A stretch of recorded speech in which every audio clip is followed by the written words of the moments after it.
Now, welcome to Janky AF. This is my 2012 Ford Transit Connect, and this is the grille and license plate. Hey.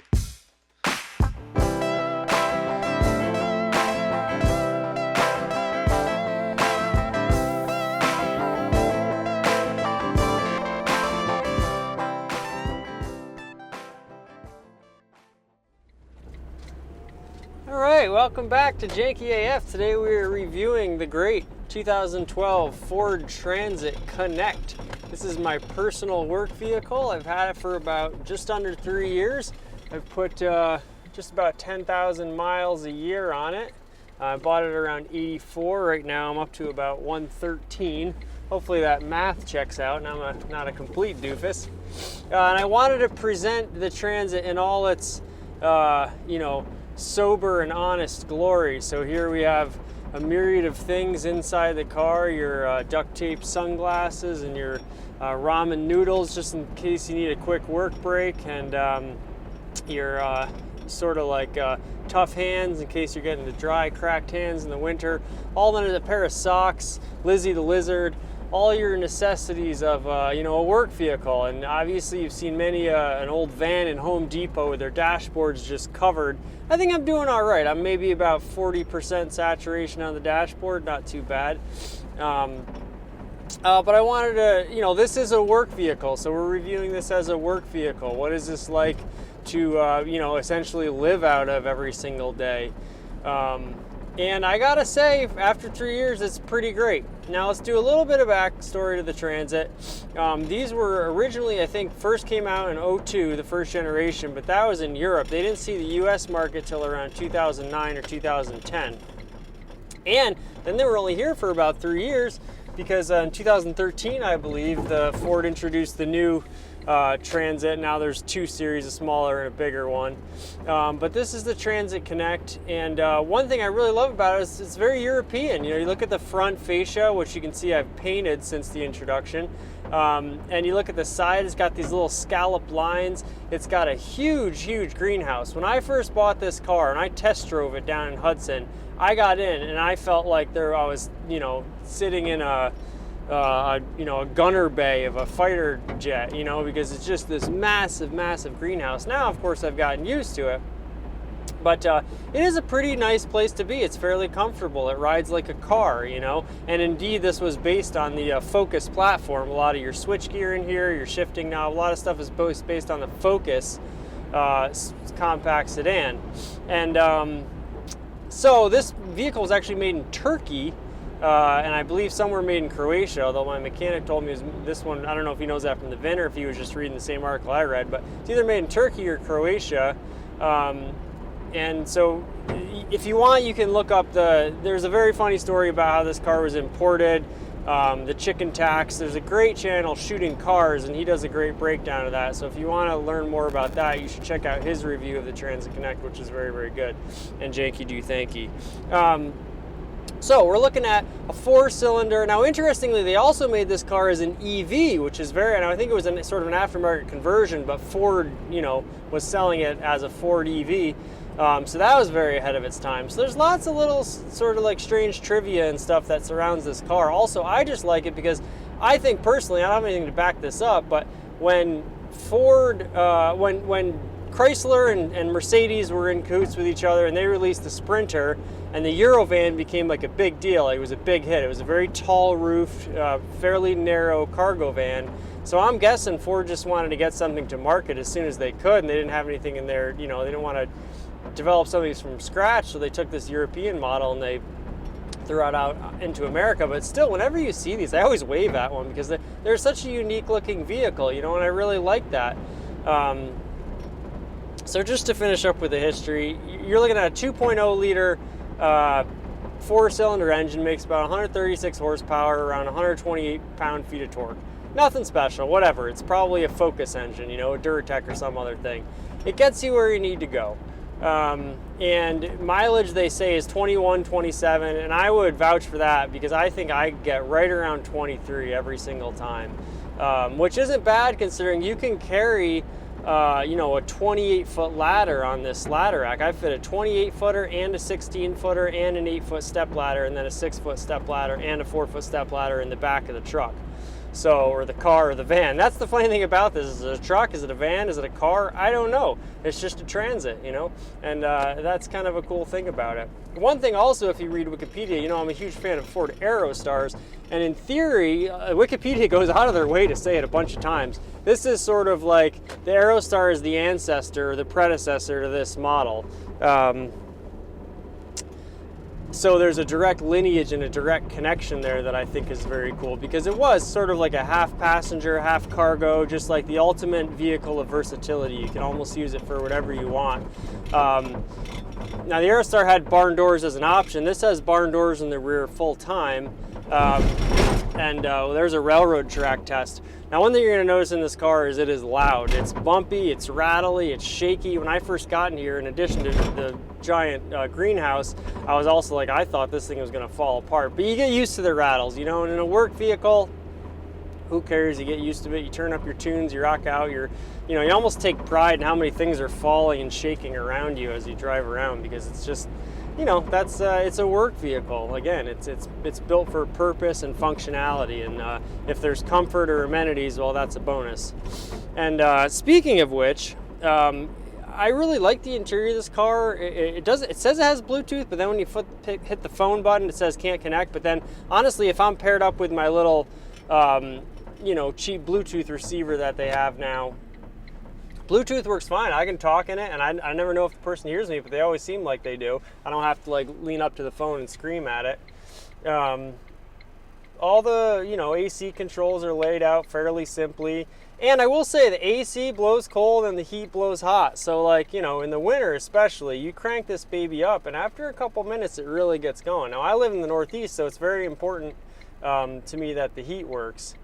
And speaking of that, if you do buy one of these or looking at buying one of these, go ahead and invest in a set of snow tires. It's one of the first things you should buy for this thing, because it's night and day. If you have a set of 4 snow tires, now I got like a set of Michelin's for $400 and I got a $70 rebate. So you're looking at, $325 for a set of snow tires, and obviously just then your summer tires will last longer too, because you're not riding them all year. First thing you should do is buy a set of snow tires for this car. It's front wheel drive, so with snows on, it's actually not too bad. Better than you would think for like sort of a tall, narrow, not powerful front wheel drive car.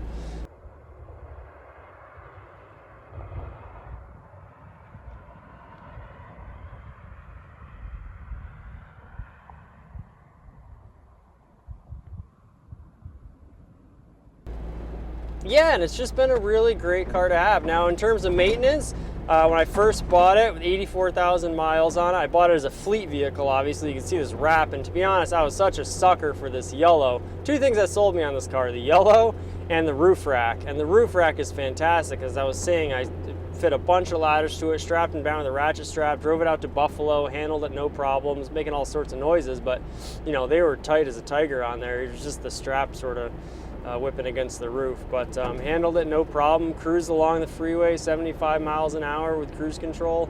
It's really a capable vehicle, but it's much smaller than a truck. All your auto parts are going to be cheaper. Your brakes, your tires, your suspension components are all going to be cheaper than on a truck because they're not as beefy. Now, it's not going to be a payload champion, and in the back, you can, with the bulkhead back there, you can barely fit 6 feet of anything, and that's only on the low end. So like, I camped this car. There's a new Ford Bronco Sport, isn't that funny? I camped this car one time at a wedding, and I had a little twin mattress, or whatever the smallest size is, full or twin, I can never remember. And that sucker barely fit in there, and I could barely close the doors. But with a sliding door, once I climbed in, put a pillow up there, I had a little inverter in the back, which I think I blew up with trying to use a vacuum cleaner on it. But I had a little inverter, I had a little reading light, and a fan. It was beautiful. So I have shelving in the back, which I'll show you and give you a little tour of the back of the vehicle. So for me, it's really just like a one-person camping situation. But if you wanted to, you could rip the shelving out, fit a full-size mattress in. It'd be a tight, for a camper, I think, like, personally, I would go for something bigger, but I have a painting business, so for me, it's great. And also, if I was a carpenter, you're starting to carry lumber, you might want to move up and graduate. My buddy has a mattress, and that seems to work pretty well for him. But as a general just utility vehicle, it's fantastic. It works amazing. And with maintenance, so I had to do a valve cover gasket on it, and the warranty that I bought from the used car dealership covered that. And since then, it's been like, brakes and oil changes. I had to do one control arm in the front because I had a wheel bearing and it was almost seized up to the whole sort of front suspension component. So I had to do that. That was $500 or $600. But, overall, and I'm doing my taxes now and checking this, and I'm going to get probably, I think I've spent easily less than $1,000 on fuel. Costs you about, I think it's a 13 or 14 gallon tank, costs you about $30 to fill up. We're at $2.40 something now, a gallon. And that'll last you a good long while. So, it's got about a 320 mile range on it. So it's fairly economical, if you had to sign off for 23 with ladders, and I carry tons of stuff in the back. It's been a great vehicle. And very loud and rattly though.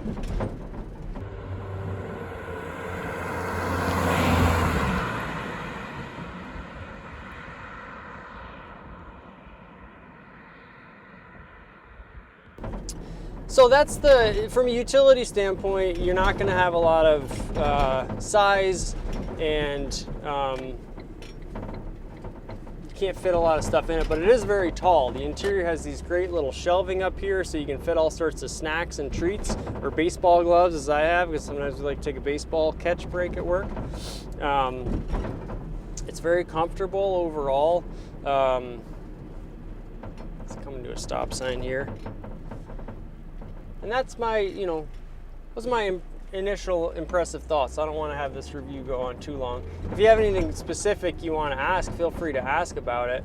But I think generally overall, the fact that you're getting sort of a work utility vehicle that has all the capabilities to carry stuff and haul stuff with, sort of some of the practicality and economical features of a car, I think makes it a really, really unique exercise in automotive design.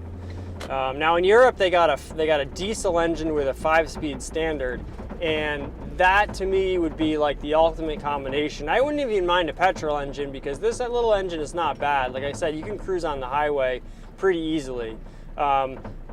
But a diesel, then you could convert to veggie. I'm very interested in veggie oil conversions. So with a diesel, you'd be able to convert to veggie, which would be cool, especially with a 5-speed, because then you get be paying almost nothing for fuel. And why I say the 5-speed, manual transmissions in general are fun to shift, but I think one of the weak points of this vehicle is the transmission. Now, it's only a 4-speed transmission, and when I looked at the horsepower figures, it was like 136 horsepower at like 4,800 RPMs. So it's like an interesting power band. It's not like a sports car where it's way up higher in the RPM range, but also you don't have a lot of great low-end torque. So, and I can kind of vouch for that, because this car's major weakness to me is the transmission, I'd say. Now I get it, they probably threw anything they could in there, and for just cruising around town it's fine, but you have to really sort of modulate it if you want it to do something specific. When a lot of times it'll just slowly rev, and it feels like it never wants to upshift. And conversely, you get up really high on the highway speeds, so you'll be going 70 miles an hour, and all of a sudden you're waiting for it to downshift, and you have to really let off the gas for a few seconds, and then all of a sudden it'll kick down, but it consistently running in 3,000, 4,000, 5,000 RPMs. And what we're going to do now is see if I can get it to replicate this biggest weakness. When I first bought this, now over time I've gotten a little bit better at modulating it and feeling out the transmission, but when I first bought this thing, when I wanted to climb a hill, it was nothing. Like I could get no power. Then all of a sudden, it would downshift so abruptly and whip up to 5,000 or 6,000 RPM, which is almost redline, and it would just stay there and go.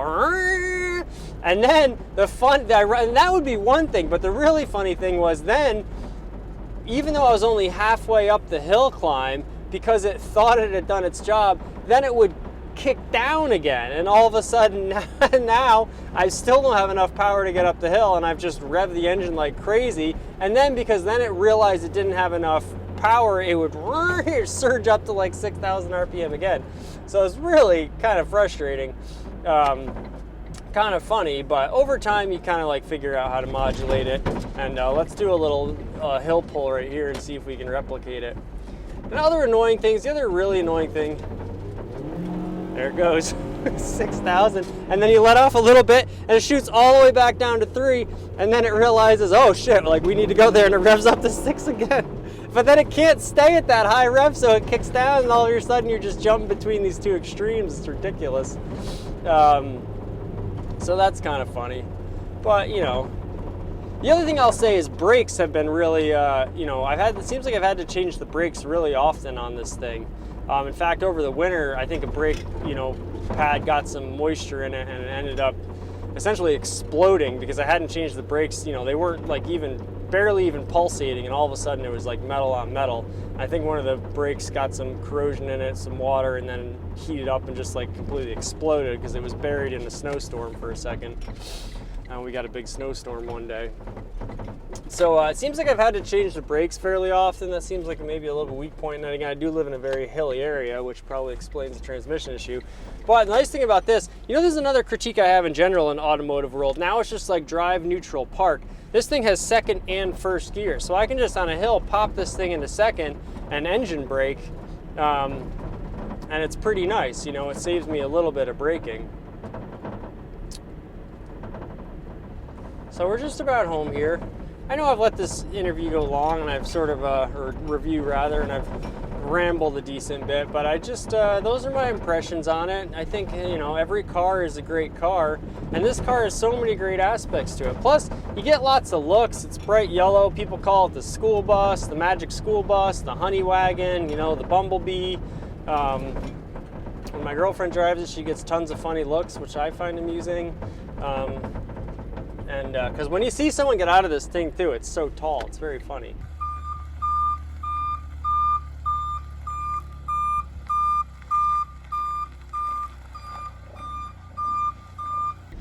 So it's a very memorable sort of little buggy. It's very fun, it's very cute. When you see it in a side profile, it's got this sort of, you know, funny looking stance to it. So there you have it. You know, every car truly is a great car, and this is Janky AF, and thanks so much for watching, and really appreciate it if you'd subscribe and comment and like the video, or any 3 of those things, or dislike it, and, you know, tell me how bad my vocabulary is. That's fine. I like the feedback, I like the engagement, and you know, it's such a cliche in the YouTube world, in the automotive YouTube world, but it really does help. You know, it's really appreciated. It's a free, quick thing you can do. So you know, go ahead and do all those things if you would, please. And Janky do Thanky, and we'll see you next time. Janky AF, Janky do Thanky.